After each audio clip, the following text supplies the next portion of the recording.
Welcome to a new way. He has put you on a new journey. Hold close to him and follow what he says. Sent the final prophet Muhammad to mankind a mercy. Welcome to a new way. He has put you on a new journey. Hold close to him and follow what he says. Sent the final prophet Muhammad to mankind a mercy. Welcome to a new way. He has put you on a new journey. Hold close to him and follow what he says. Sent the final prophet Muhammad to mankind a mercy. Welcome to a new way. He has put you on a new journey. Hold close to him and follow what he says. Sent the final prophet Muhammad to mankind a mercy. Welcome to a new way. He has put you on a new journey. Hold close to him and follow what he says. Sent the final prophet Muhammad to mankind a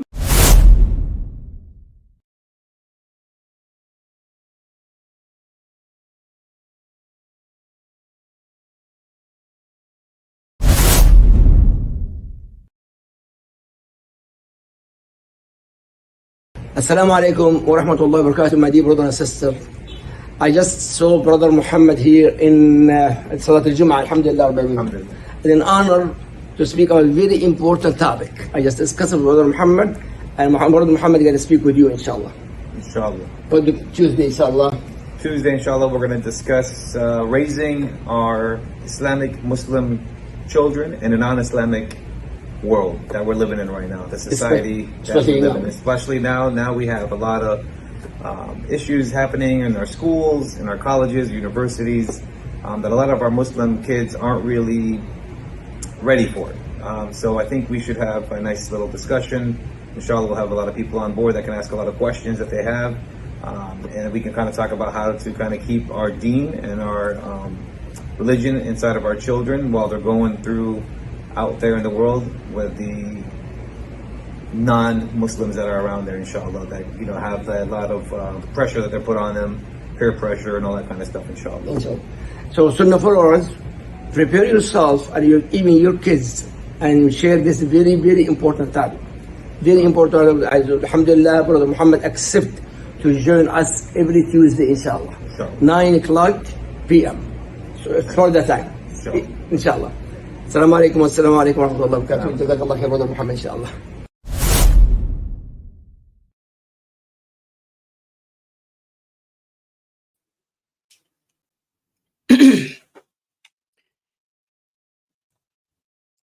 In alhamdulillah, wa salat, wa salam ala wa rasulallah. I want to welcome everybody to our class, and this is the class, the Maqasidic Tafsir, which is held at this time every Tuesday. And also, I want to remind everyone that later on tonight at 9 p.m., we have a very important the topic that we're going to be covering here tonight with Brother Muhammad Ziyada. And it's the topic of child abduction. There's a lot of filth going on in the world today, and not just with non-Muslims, There's a lot of filth going on within the Islamic communities too. And I'm pretty sure you guys have heard about, once again, it's always the redneck state of Texas. I'm sorry. Texas is the worst place.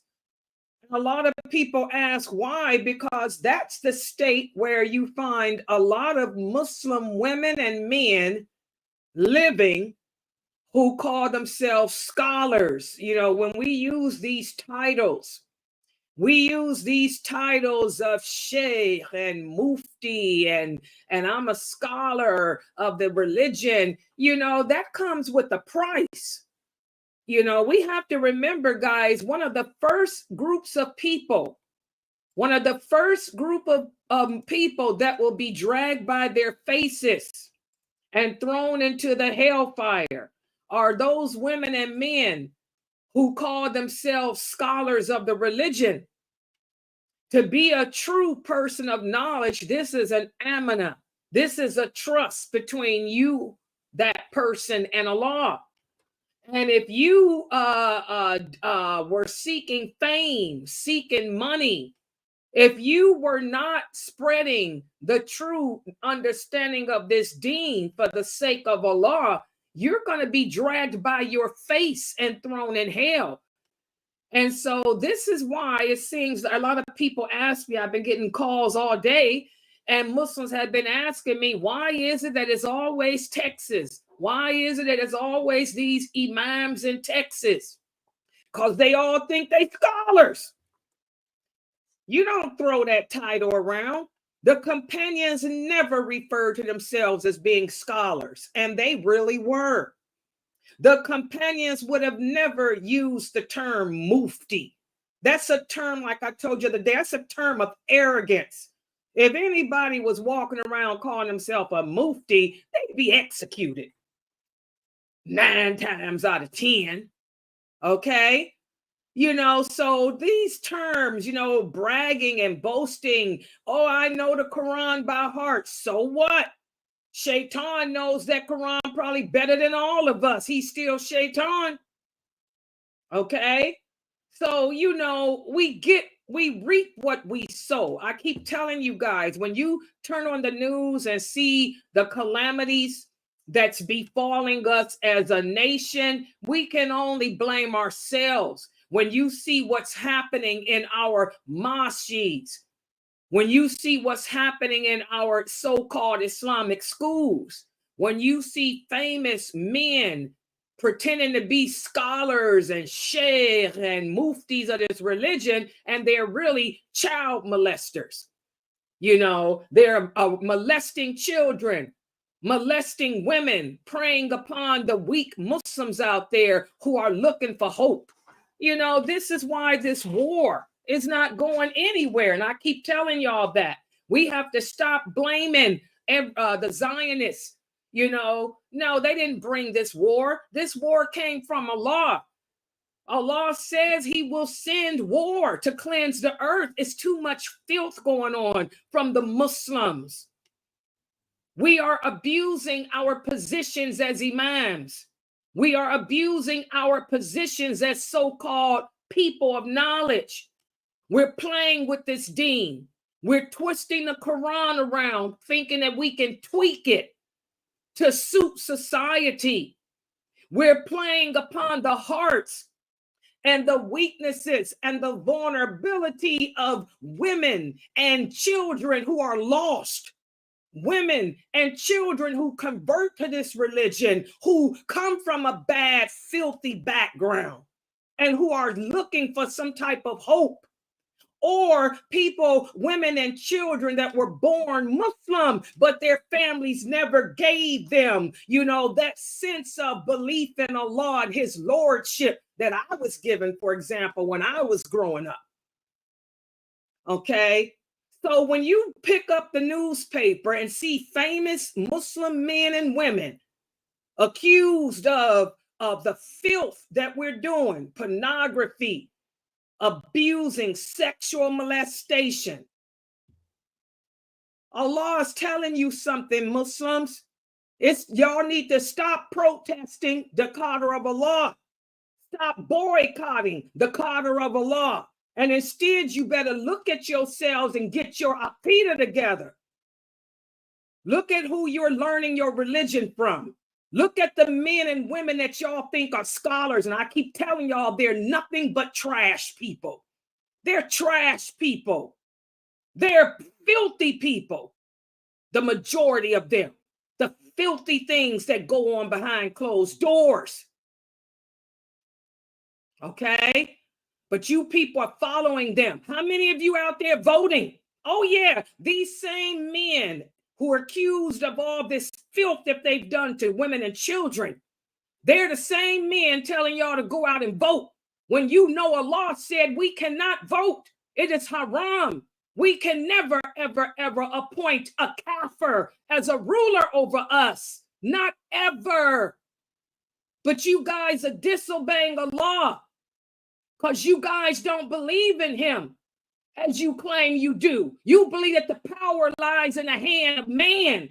So you're out there voting for these kafir people, these kafir drug-infested, filthy people to represent you, to save the world. When you don't understand that, like Allah said, if all the creation were to come together to save you, they wouldn't be able to lift a finger. And if all the creation were to come together to harm you, they wouldn't be able to lift a finger either unless Allah willed it. So how many of you stupid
Okay, now can they let me know if they can hear me? Okay, hold on. Can they hear me on YouTube? Can they hear me now? Yes. Okay. All right, guys, I apologize for that because Layla cannot be censored. Okay. Let's get back to what I was saying. Because of the filth that we Muslims are doing in our communities, sexually molesting our children, having sexual relations with women, old women. Yeah, it's always the old women being preyed. I told y'all the new thing is now prey upon the old women over 50. Oh, yeah. And y'all want to know why Allah sent this war. This war ain't going nowhere. And these same brothers that's telling y'all to vote, that's telling y'all to disobey Allah, that's telling y'all to go out there and try to put kafirs in office thinking that they can save the world. These are the same men that's caught up in these sexcapades, molesting children, doing pornography with 12-year-old babies, having sexual relations out of wedlock with women in their 50s and 60s and stuff. Filthy dogs. And y'all want to know why Allah is punishing us as a nation. And these are the same men that y'all call sheikh, that y'all call mufti, that y'all call scholars. Shame on you Muslims. Shame on you Muslims from deviating away from the Quran and the Sunnah. Shame on you Muslims from deviating away from Allah's commands and allowing man to control you, man to put fear in your heart. Yeah, how many of y'all voted today? Probably most of y'all in. Okay? And the people that's telling you to vote are molesting your babies in the masjid. Oh, yeah, in the masjid. The mosque ain't safe no more. That's why I tell you guys, I'm not about no Islamic school. I'm about homeschooling. It's all about homeschooling your children because your children ain't safe in the mosque anymore either. Because like the prophet said, we will imitate the kafirs. Just like the Christian ministers and priests molest and prey upon their babies, the boys, the girls, and the nuns, the same thing is going on in the masjids. So I don't encourage nobody put their kids in no so-called Islamic school or no Quran school. I keep telling you guys, just because a person can sing the Quran don't mean nothing. These are the days of the Ruwaybida. They'll come to you singing the Quran and molesting your children and you too. I'm talking your boys, your girls, and you, and your husband too. So this is where we progress to as a nation. And the filth that's going on here in America and these masjids is going on all over the world. It ain't just here in America. It ain't just Texas either. It's happening in other places too. But for some reason, the Texans, I keep telling y'all, Texas has always been a redneck state. You look at the history of America, ain't nothing good ever came out of Texas except for Billy the Kid. And y'all know what he was. That's it. That's the only thing good that ever came out of Texas, Billy the Kid. It's the redneck state of America. All the filth happens there, from sex to racism and everything else. Ask Billy. So these are some trying times for us as Muslim women and men. And that's why it's all about falling back upon our belief system. And so today what we're going to do, this is our Hasidic Tafsir class. Today what we're going to do is speak about how, I'm going to answer the question, how did Tafsir come about? Because when Allah revealed the Quran, He didn't send down no extra book called Ibn Kathir's Tafsir. Okay? There was no other words sent down called the Tafsir of anyone else. So a lot of people ask me about that. Where did this Tafsir come from? When did we start using explanations written by men for the Quran? And that's what we're going to speak about today. So let's put the PowerPoint up on the screen. And y'all have to excuse me. I'm using a different internet connection too, because the internet in my city just went out. Oh yeah, it's crazy. All about that elections that you Muslims are all involved in.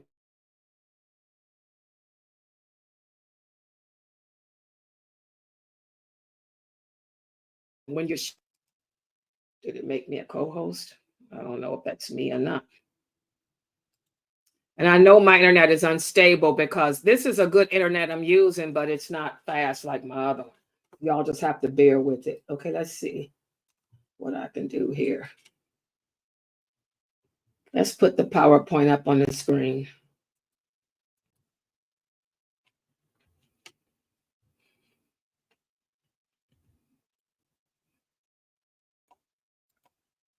Yes, so today we're going to cover pages 126 through 129 of the book, the Meqasidic Tafsir. We're going to speak about the evolution of Tafsir, why Tafsir of the Quran began and when. And I want you guys to remember when we use the term Tafsir, this is an Arabic term. It refers to explanations of the Quran. Explanations of the Quran. So when you read a surah of the Quran, you want to know the explanation behind it, the meaning behind it. So that's what that term tafsir refers to. Meqasidic means the highest understanding, or the highest, the overall, the greatest explanation, okay, of that chapter or verse or whatever. And before I get into the history of why explanations of the Quran appeared and when, I have a quiz from the last time we met. I want to make sure you guys understand these principles that we went over the last time we met in this class. First question. Each chapter of the Quran has which of the following? Is it a theme? Is it a topic? Is it a subject matter? Or is it all of the above? We talked about this the last time we met in this class. Each chapter of the Quran has which of the following? A theme, a topic, a subject, or all of the above? Let's see who can get it right. And by the way, is my sound okay for you people in the Zoom room? Yes. Okay, so let's see if we can get some answers. I think it would be all of the above. Okay, she says she believes it would be all of the above. Any other answers from YouTube or Facebook or Rumble? By the way, I'm here on Rumble too. Okay, Sister Akiz, she said all of the above. Brother Amir on Rumble said all of the above. Sister Sanat, welcome here, Sister Sanat on LinkedIn. She said all of the above too. MashaAllah, this is correct. Sister Layla, Aya, can you tell me why it's all of the above? Because basically most of the Quran is Allah's words. Like all of the Quran is his words. Yeah, I mean, like he spoke because something has happened to the Prophet Muhammad sallallahu alaihi wasallam and the companions. So he would be speaking about the situation they're in. Okay, good job. That's a good answer. And also the easier answers, because these are all synonyms of the same word. A theme is another word for topic. Subject is another word for topic. Y'all see, I specialize in linguistics, the English linguistics, and also the analogical science. Now, these words are English words that are all, if I'm talking about a theme means a subject. That's just another name, another word for the word subject, or a topic. If I ask you to give me a topic to talk about on Friday, it's the same as saying, give me a subject to talk about on Friday. It's the same as saying, can y'all think of a theme for me to speak about on Friday? So these are all synonyms of the same word, but I put them there just to try to get you guys to work your brain in English, in your language, to try to help you to better understand when you're reading books like this, because this book is written by Sheikh Kareem Abu Zaid. May Allah bless him and forgive him of his sins. Ameen. But he uses the United Kingdom English. When he edited this book is edited with the United Kingdom English, which is a lot different than American English, which is a lot different than Australian English too. So I'm trying to throw these different words in so you can become accustomed to your own language. So yes, her answer is correct. Each chapter of the Quran has its own theme or topic or subject matter. Good job, Sister Aya. What about this? The verses in a chapter of the Quran that do not relate to a topic or theme are verses of contradiction. In other words, those verses may contradict the topic, or they may contradict whatever the theme is. Is that statement true or false? What do you guys think? The verses in a chapter of the Quran that do not relate to whatever the chapter's theme or topic is, those verses or sentences show contradiction to whatever the topic is. Is this statement true or false? What do you guys think? And we talked about this the other day, which was Monday. What do you think? It's false. She said it's false. Anybody disagree? No, I agree. It's false. Okay, mashallah, the people on Zoom say it's false. Okay, brother Amir on Rumble. Okay, good. He says it's false. Anybody on YouTube? They all agree with them too. Okay, mashallah, you guys are all correct. We talked about this. Just because a sentence may pop up in a chapter does not mean that it's contradicting the topic. What does it mean instead? We talked about what that means. What does it mean? Can anybody tell me? If you're reading, for example, the chapter on women, Surah Nisa, okay, there are verses in Surah Nisa that don't relate to a woman and her rights or anything. So those verses don't contradict, and instead they may be verses of what?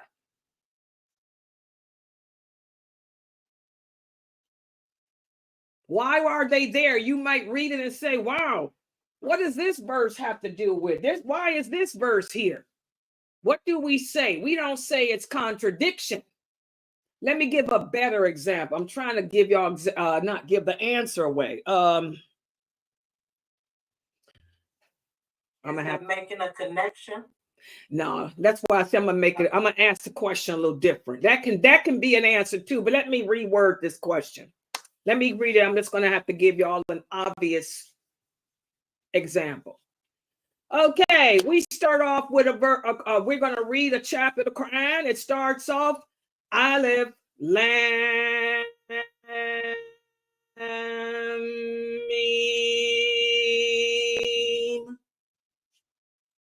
And you know that nobody knows what Aleph Lam Mim means. Even in the Arabic language, those words are unknown.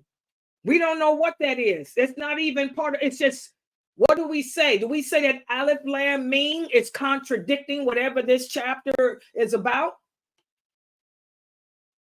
Now can y'all answer? I basically gave the answer away. No, not that, Sister Fatima. Aleph Lam Mim. Women have rights that men don't have. I'm just giving an example. I'm going to do it in English, an example. You start off with a chapter. Aleph Lam Mim. Women have the right to their own home. They have a right to be fed and clothed. So I'm like, when you read a sentence like Aleph Lam Mim is a sentence. And you're like, what is this? What is this?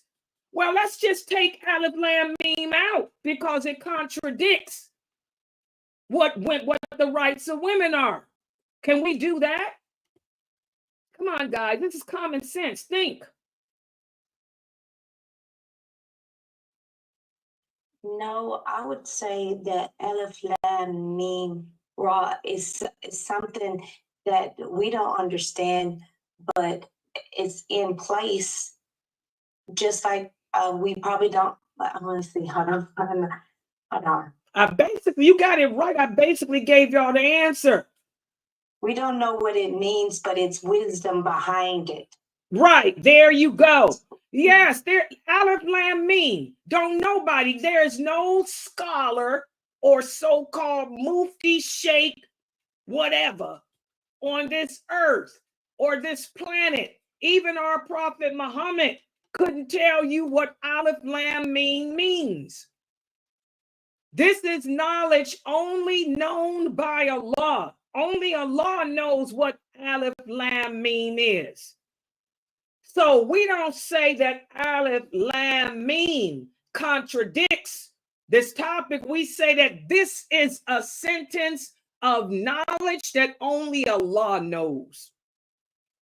Right? Only Allah knows this. It does apply. How it applies, only He knows. So we're going to go ahead and include it. Aleph Lam Mim. Every woman has the right to do. You know what I'm saying? Do y'all get it now? I'm trying to do this in English. Do y'all get it? So you don't want to end up like a lot of the haters of Islam do. They'll read the words like Aleph Lam Mim or Lam Mim Ra, whatever, and say, oh, these are contradictions. No, they're not. They have meaning. It's just that we don't know what they mean. We don't know what Allah is saying, but He's saying something. And it's included. Is that clear? Am I making that clear to everybody? Mina, is that clear? Yeah. Okay, so I don't want you guys to ever say that a verse in a Quran contradicts because you don't know the meaning of it, like a lot of these innovators are saying as we speak. Okay, and that was really a bad example, but you guys understood it in English. Okay, let's do it this way. How about this question? To understand the chapter of the Quran, you must read the chapter that came before that chapter and the one that came after that chapter. Is that statement true or false? We talked about this the last time we met too. To understand what this, if I'm going to read the chapter of the light, if I want to walk away understanding the topic and the meaning of this chapter, the Surah of Light, I have to read the chapter that comes before it and the chapter that comes after it in order to really get a good understanding. Is that statement true or false? True. Anybody disagree? Is everybody? I think true too. Okay, good job. Good job. This is true. And that's what we talked about yesterday, the last time we met. When you sisters are holding those Quran study groups, don't sit there and try to give your meaning, your opinion of what Allah is saying, because number one, you're not qualified. Number two, you have to know the meaning that came before it and the meaning that came after it too. Okay? Along with the other things like connectivity, how those verses connect to the hadiths and things like that. We're going to talk about that a little bit more today too. And was that the last question? Let's see. I think I got one more. Yeah, this is the last one. Last question. We also spoke about why the stories and the parables of the Quran are important. Who can tell me? There's a lot of answers for this. Why are the stories and parables of the Quran important for us? Why are they important? Why is it important to ponder the stories and the parables of the Quran? Can anybody tell us that? Give us an answer why? The children gave me some beautiful answers. I asked the kids this question on Sunday. Oh my God, they gave me some answers that blew my mind, including my baby Tahira. Let's see if her mama can do good. Mina, why are the stories and parables of the Quran important? It's important because it's a history behind it. So, and it also is a lesson. So it's something that we need to ponder so we won't do the same thing. Exactly. Also, Sabrina gave me one of the best answers. Is her mother in there? Is Sister Nadia in there? Is Nadia in the Zoom room? Did you come on, y'all? Do y'all see her? The name Nadia? No, I don't see her. Okay. Who else was here? What about Rockmo, your brother or your nephew Shuaib? Shuaib gave a beautiful reason as to why the stories and parables of the Quran are important. You want to contribute, Sister Rockma?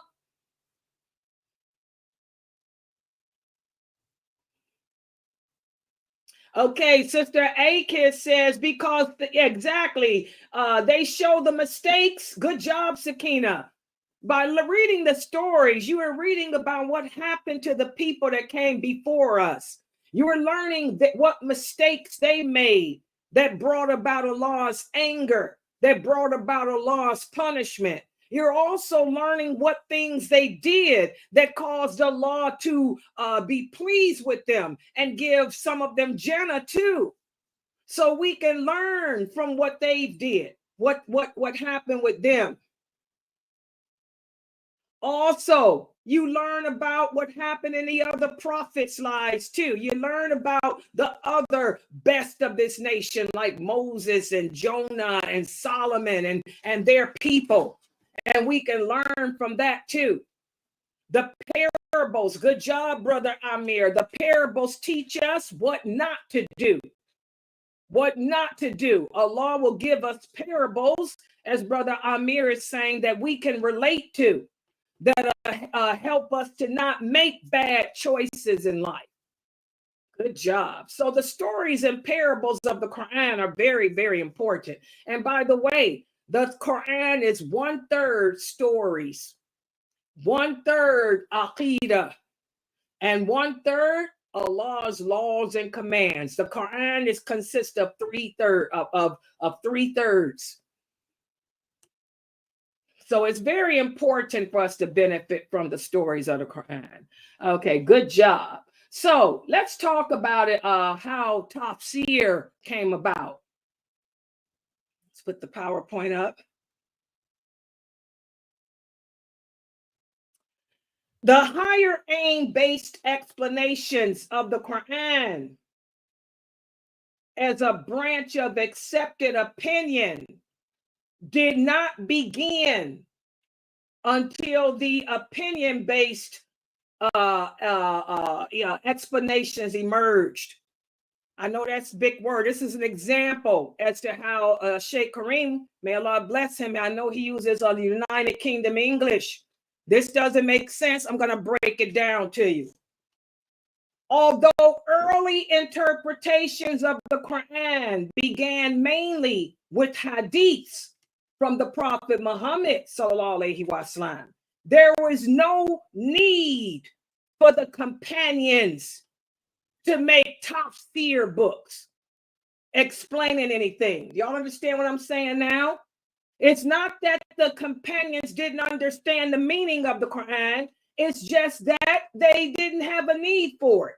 Okay? They knew what happened to cause Allah to send down the revelations. Okay? They also knew what happened because it was them, they who experienced the happenings. So in the period after the Prophet, sallallahu alaihi wasallam, his companions, they set up different schools to help teach the Quran and explain it. Now, this is the history. Like I told you guys, you got to learn the history of Islam, and you guys should know that. Who knows who were the first three companions to set up schools? Well, here they are. Ibn Abbas, he became a scholar of the Quran, and he set up a school to explain the Quran to the people as Islam spread. Okay? Y'all remember that? Who was the other two? Can anybody remember? Aisha. Yeah, Aisha was a scholar of the Quran too. And she set up a school too. But yeah, she did too. But who else besides Aisha? Besides Ibn Abbas, who else? Okay, the third one was Ibn Masud. Remember, Aisha used to always get into it with Ibn Masud. Ibn Masud, he had his own Quran school where he would, as Islam spread it through the Roman and the Persian Empire. Okay, and also another one we had in Medina was Ibn Ka'b. I want y'all to see this. Let me make this bigger so y'all can see. Let me try to take my picture, my video.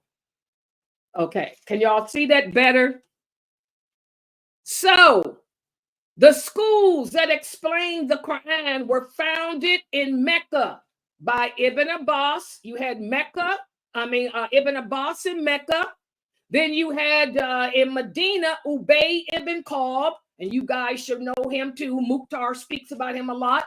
And in Kufa, this is when the Muslims defeated the Persians. In Kufa, Ibn Masud set up a Quran school there. So there were three Quran schools in Kufa, Medina, and Mecca by the original companions. Ibn Abbas was Mecca, Ubay ibn Ka'b, Medina, and Ibn Masud was Kufa. You're going to hear about him more when Mukhtar speaks about how the Muslims took this Kufa, the city of Kufa. Okay, so that's what happened. So they didn't have a need for it to write a book of tafsir, in the beginning, because the original companions were there to explain the Quran, and also there's the second generation of Muslims were there to explain the Quran, and then the third generation. So there was no need for it. So it was almost 300 years after the death of the Prophet Muhammad, sallallahu alaihi wasallam. It wasn't until almost 300 years after the Prophet died that the first tafsir explanation of the Quran appeared. Y'all understand that? So the companions were gone, and their successors and their successors. And they based everything on, what they knew the meaning to be, because they lived it, they experienced it. Okay, the first generations understood the meaning of the Quran because they witnessed it. And they used the Quran to treat and address all issues.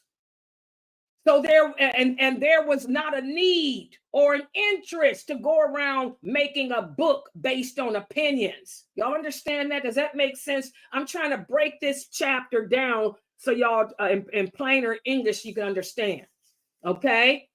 So those 300 years before it happened, there was no need for it, because you had the original companions and their students who were teaching you the true meaning of the Quran based on how they lived to see it revealed and experienced. And they didn't want to deal with nobody's opinion. Why deal with opinion when you know the facts? Okay? And also, I want everybody to understand something. The Quran is for all times. It never becomes outdated. These imams in Texas need to understand that.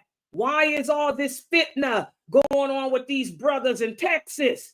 You know, Allah exposing them left and right because they think they can tweak Allah's laws and change Allah's laws. We don't tamper with Allah's laws. He's going to bring havoc on you. The Quran was meant to treat any contemporary issue of the day.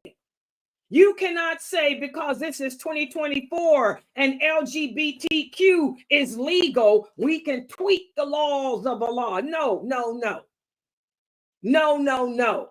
Every generation after the prophet must generate understandings of the Quran and use that understanding to deal with whatever challenges or whatever issues exist during that time. And whatever understandings we have, they have to be referenced through the first generation of Muslims, not your own. And again, like I said today, there's a lot of fitna going on. Again, Texas is in the news.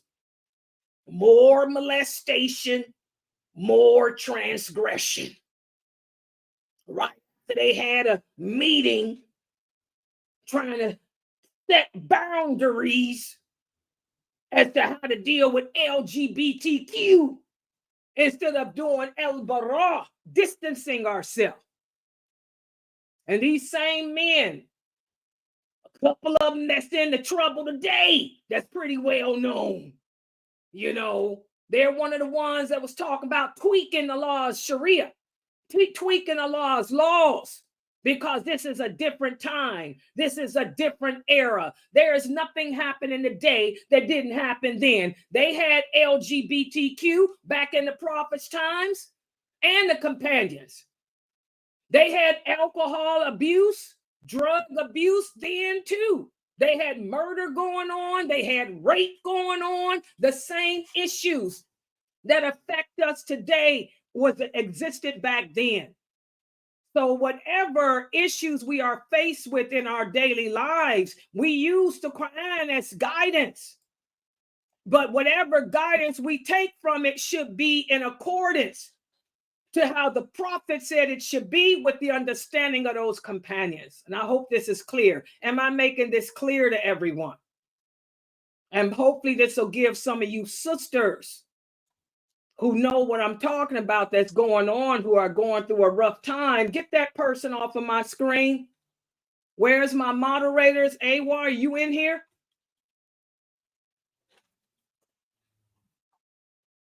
Okay, yeah, they don't want me to talk about it. Well, I'm going to talk about it. You can't censor Layla Nashiba. I told y'all yesterday, I got some strong blood in me. I'm not going to be censored by anyone. All right.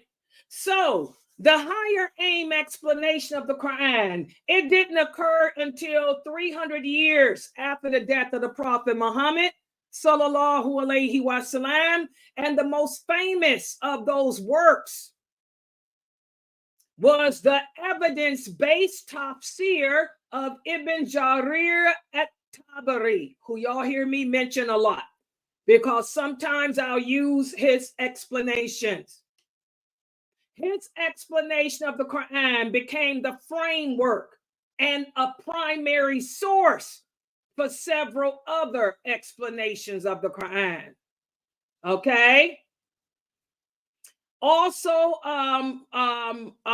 when he came up with his explanation, so it doesn't fall into the category of changing the meaning or any of that, they use terms such as el murad, which means the intended. So you will hear people say the intended meaning. How many of you have heard people give tafsir of the Quran or an explanation of the Quran, and they'll say the intended meaning? Or they'll say the most meaningful meaning, or the evidence of the meaning. Those terms were coined, with the arrival of the event of his tafsir, okay? And then the several others that came after it. Because again, we don't go around giving our opinion that may contradict what Allah said. So you will hear them say the intended meaning is this, or the most meaningful meaning is that, or the evidence for this meaning is such and such. Okay? And again, I want y'all to remember the first tafsir didn't become widespread until 300 years after the death of the Prophet sallallahu alaihi wasallam. And the term maqasid itself is known in the context of understanding the Quran deeper. For example, this is another tafsir book that emerged, Imam al-Ghazali's Jewels of the Quran. And you can still read it on the internet. It's in English. This is a copy of how it looks here, because I have one of these. Okay. For example, if you read his tafsir, Jewels of the Quran, you'll come upon a verse like this one, where it's the explanation of a verse in the saying of Allah, and upon Allah is the responsibility to explain the straight path. You may hear another translation of this verse to mean, and upon Allah is the direction of the right way.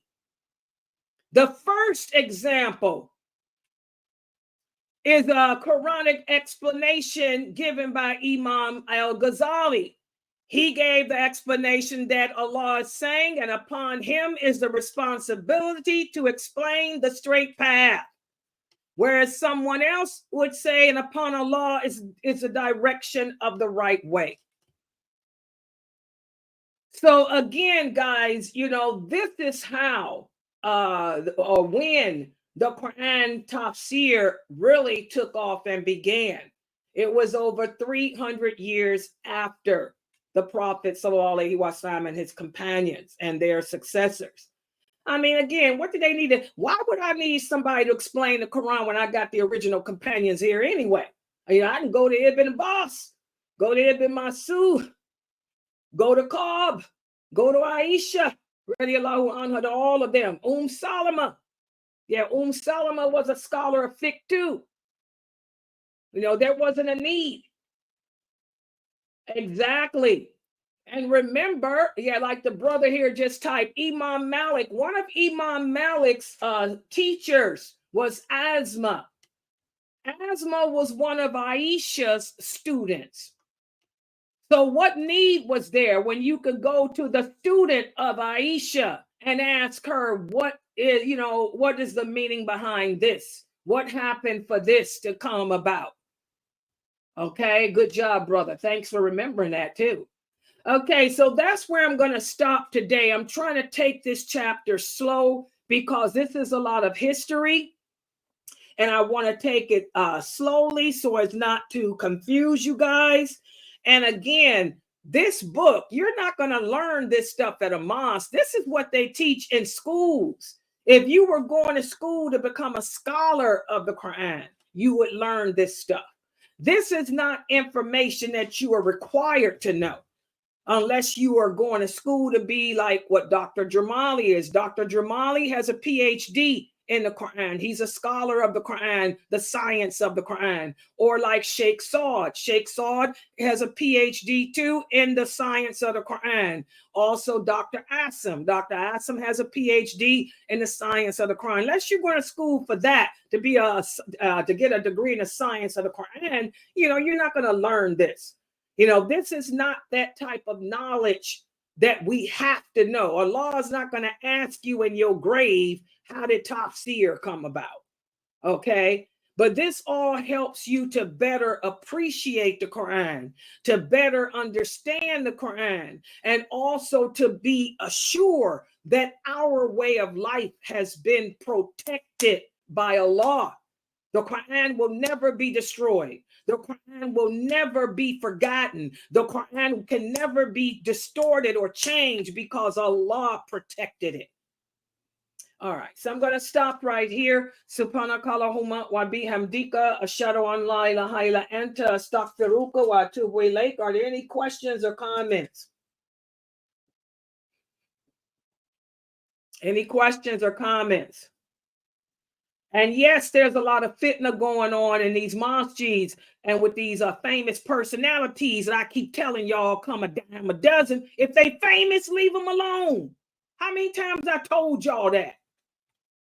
Fame belongs to Shaitan. It's the ones that ain't famous that you need to listen to. But no, how many people I got in here? I only got 35 people in here listening to me. But y'all in there listening to the molesters. All right, so I want y'all to be here at 9 p.m.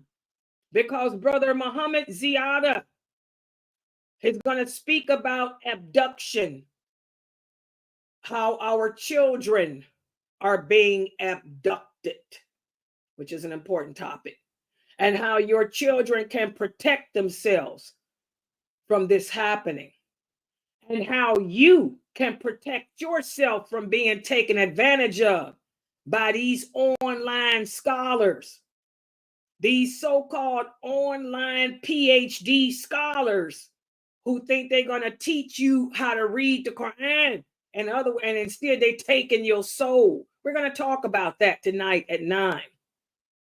Okay, any questions? Yes, ma'am. Okay, go ahead. Assalamu alaikum. Thank you so much for actually being here and teaching us the proper ways.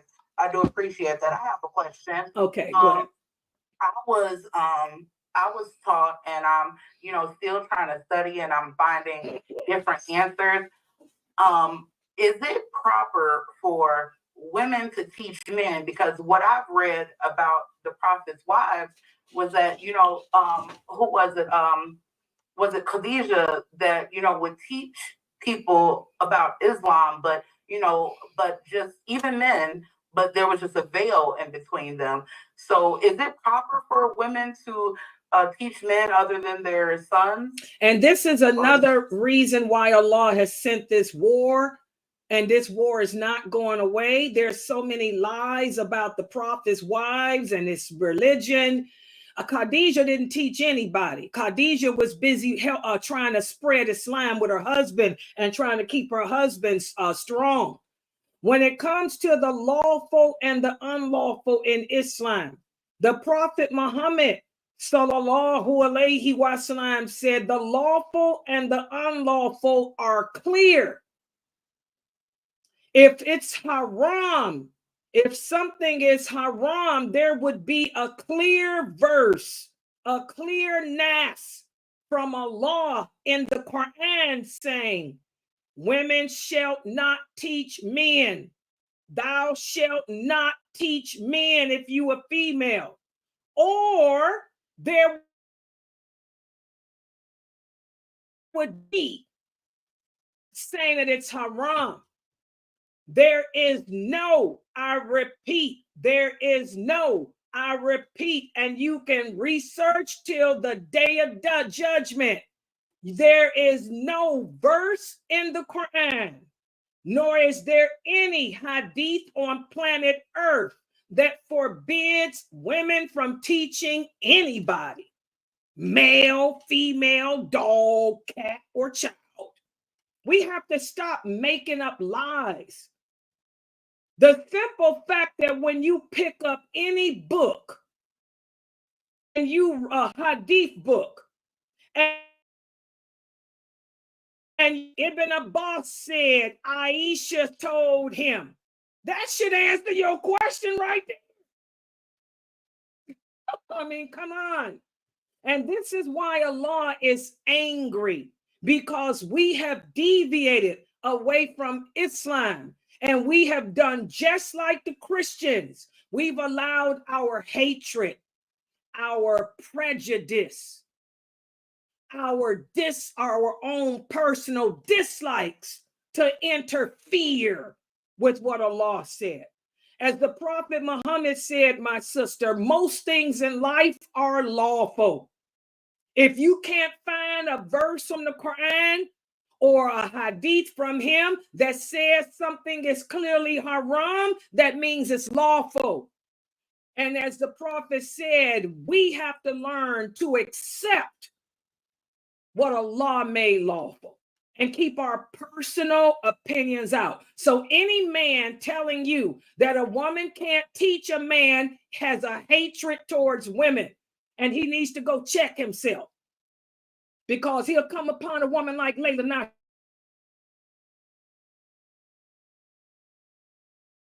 Nasheed. I'm gonna keep it real, because it's so much time. Show them how much man they ain't, physically and intellectually. But the lesson to be learned here, guys, is whenever we say something is haram, bring your down to hell freeze. You ain't gonna find no such thing like that in the Islam. You might find it in the Torah. You might find it in the Bible, but you ain't gonna find that in the Quran or in any hadith here. And Allah knows best. Any other questions? Yeah, the sister here says she can tell I'm upset about that stuff that went on these men. You know, nobody got time for that filth. Yeah, get a life. That's one of the signs of the last hour, too, guys. Women will be reduced to the status they were before Islam. Not Layla, not Sheba. Okay, sis, I have one more question. Yeah, go ahead. I'm reading 30 Rights of Muslim Women by Daisy Khan. And the first chapter, is women have the right to civic and political leadership. Is that correct? Okay, what I don't know who the name Khan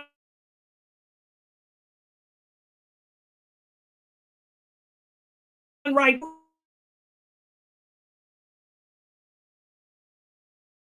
is.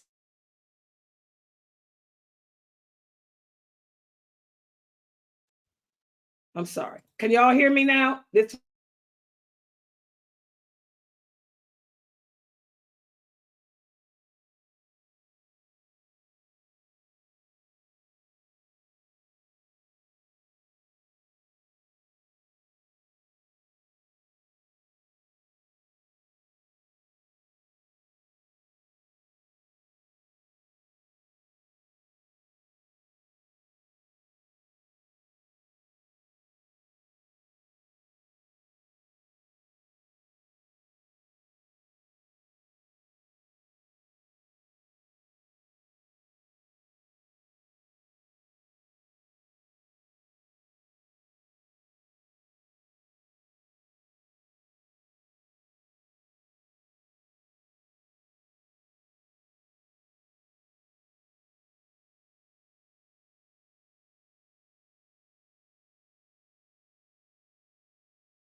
now? I'm sorry, guys. My internet is switching from one to the other. Okay. First of all, I want y'all to understand Islam is only based on two sources, sister. The Quran and the Hadith. That's it. That's a book written by some man.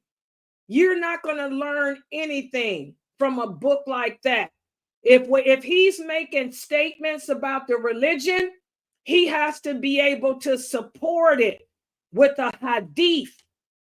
So if he's telling you, first of all, the name alone should tell you he's a Sufi. He's a Sufi. We don't follow Sufis. They don't believe in the decree of Allah. They believe that they can talk to the dead and all of that. Okay? What's this man's name again, too? What was his name? The book that I'm reading? The man that wrote it. Oh, no. See, this is a woman, sis. Her name is Daisy Khan. That should tell you right there. Miss Daisy need to go pick some daisies. Thank you. Islam is only based on two sources, the Quran and the Hadith. If Miss Daisy wants to make the statement that says women can participate in politics, Miss Daisy has to bring forth a verse from the Quran where Allah says the women of this nation can participate in politics. Or Miss Daisy has to bring a hadith that shows the prophet saying the women of my nation can participate in politics, or bring a hadith where Aisha participated in politics. I would suggest you take Daisy's book and burn it, because that is not the Quran and that is not the hadiths. And this is another reason why Allah is punishing us, because we have Muslim women who have imitated the kafir trying to be feminists. Whoever Miss Daisy is, Miss Daisy sounds like she's a feminist trying to advocate for the right to be LGBTQ. She wants to be a man. So burn her book. And I tell all the new shahadas, don't buy any books written by Tom, Dick, Harry, and Jane. The only books you need in your house are the books like this one that I'm teaching, Kareem Abu Zaid's book. As you can see in this book, whatever he says, that's why I use PowerPoint, whatever he says, he gives the clear verse from the Quran and the Hadith to support it. He's not speaking from out of his derriere. He's not giving his opinion, because Islam is not based on opinions. It's based on just what Allah said in the Prophet. So don't buy any books written by Driving Miss Daisy. Y'all understand? Anybody can write a book. Can't nobody produce the Quran. Can't nobody relive the Sunnah of the Prophet, sallallahu alaihi wasallam. Yeah, she sounds like a feminist, and we don't have nothing to do with feminists. Yeah, any other questions?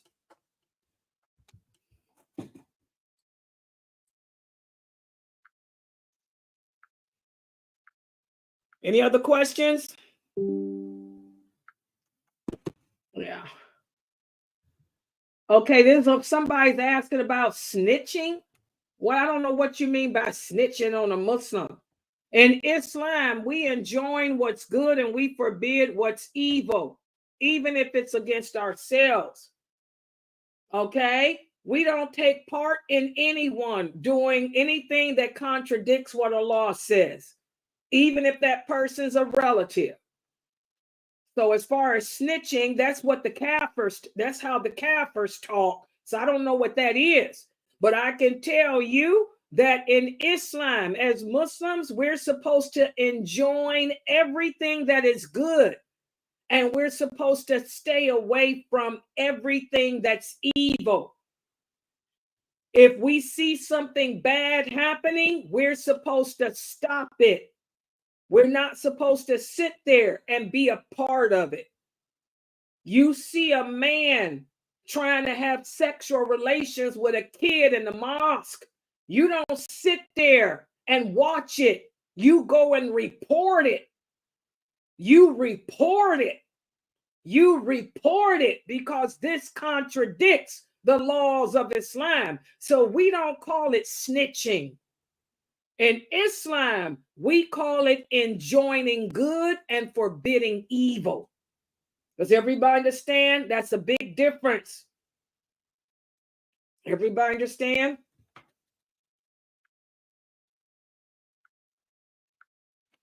Okay, any other questions? Yeah, I think they fixed my main internet. I'm using the other one, but I think they fixed the main one. That's why because I see this thing that popped up and it says, yeah, people try to censor, Layla. It don't happen. When you got a law on your side, that's all you need. All right, guys, I'm going to log out. Make sure y'all are here at 9 o'clock for Brother Muhammad Ziada. He's going to talk about some real important stuff that you guys, all you women and children, need to be aware of, especially with the fiction that's going on down in Texas again. Billy the Kid. The outlaws of Texas. Yeah. So make sure y'all here at 9. Okay. So subhanakallahumma wa bihamdika ashhadu an la ilaha illa anta astaghfiruka wa atubu ilayk.